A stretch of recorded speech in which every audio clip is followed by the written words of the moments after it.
Po, Team EDSI. So, part 2 nga po ng birthday celebration ni Fiancé ay viral na. Ayan, hello po sa ating lahat. Mapagpalang hapon. Marami pong salamat sa lahat na nag-subscribe, nagbibigay po ng likes, nagko-komento patungkol nga po sa ating topic na patungkol kay Fiancé. Although hindi po natin to masasabi na reaction video. Kasi wala naman po kaanong video clip na ating kukuhanin. So, nasa dulo po yung video clip na ating pag-uusapan patungkol dyan. Kaya patuloy po natin suportahan si Kalingap Rab, Kuya Val, Ate Edna, Kalingap Edu, Dr. Love, at ang mga mabubuting scouter ni Kalingap Rab. Please, wag po natin skip ang kanilang ads para sa ganon ay marami pa pong kababayan po natin ang kanilang matulungan at malingap. So, grabe no, yung intro pa lamang po ng birthday ni Fiancé. My God, napakadami na po napaluha. Tears of joy po iyon ni Fiancé kasi hindi po niya lubos akalain na ganito yung magiging outcome ng kanyang birthday celebration. 'Di ba? Alam niyo, sanay sa hirap itong si Fiancé, kaya kita naman po natin na napakasimple po niya, no? Masasabi mo po talaga, ito yung babaeng hindi maluho sa sarili. Ika nga niya, lip tint lang ay okay na nga po siya, 'di ba? Yung bago po yung birthday niya, 'di ba? Sabi niya ganon, "Tilay, gumaganda ka ngayon," sabi ni Edu. Naku, nambobola naman po kayo. Lip tint lang 'yan, 'di ba? Sabay tawa ni Fiancé. So, dyan mo po masasabi na napaka-humble talaga ni Fiancé, napakabait niya, at halatang halata naman po sa mga magulang po ni Fiancé, lalong-lalo na po ang nanay at saka tatay po niya. At kasi kung ano po yung ugali ng anak, nagre-reflect po yon sa magulang kung mabuti ba sila o hindi, di ba? Correct me if I'm wrong na lamang po, kasi nanay din po ako, may kasungitan din po yung anak ko. Paano ba yan? Masungit din tayo. So, ganun pala yun, no?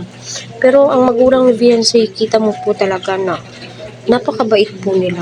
Although hindi ko naman po as in masabi na as in na mabait sila. Pero makikita mo, napakatagal na po nila sa Kalingap.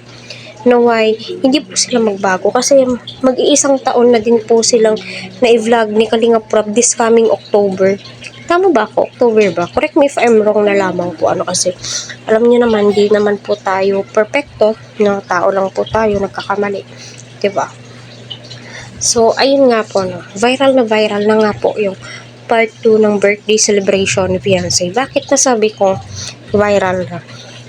Kasi yun po yung topic ni Kuya Val Santos Matubang, 23 hours ago ata, no, yung live niya. Tama ba ako? Nasa 102 views na po yung live na yun. Pinag-uusapan po nila about sa birthday or second birthday celebration ni Fiancé. So, sana all, grabe, pinaghahandaan po talaga ng mga sponsors. Major sponsors, napakadami. Unang-una, si Sir Leo di ko masyadong kita kasi, or basang-basa yung mga sponsors. And especially, pasalamatan po natin yung Panginoon, si Kalingap Rab, viewers, sponsors, commentator, lahat, no? Hindi po mapapantayan yung mga blessings ni Fiancé dahil po yun sa kanyang mga supporters, viewers, sponsors, lahat.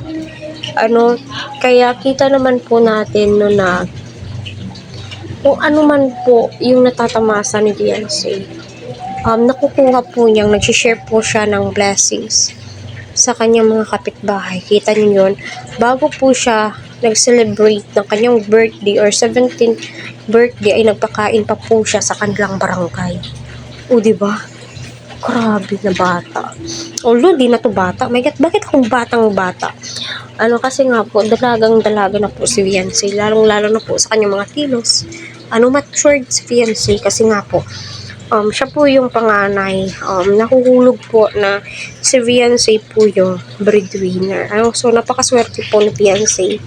sa kanyang mga sponsors. Unang-una kay Kalinga Prab, Dr. Love at kay Kalinga Ed. Kasi sila po yung mga dahilan kung bakit napakaraming blessings ang natatamasa ng pamilya ni Viancy.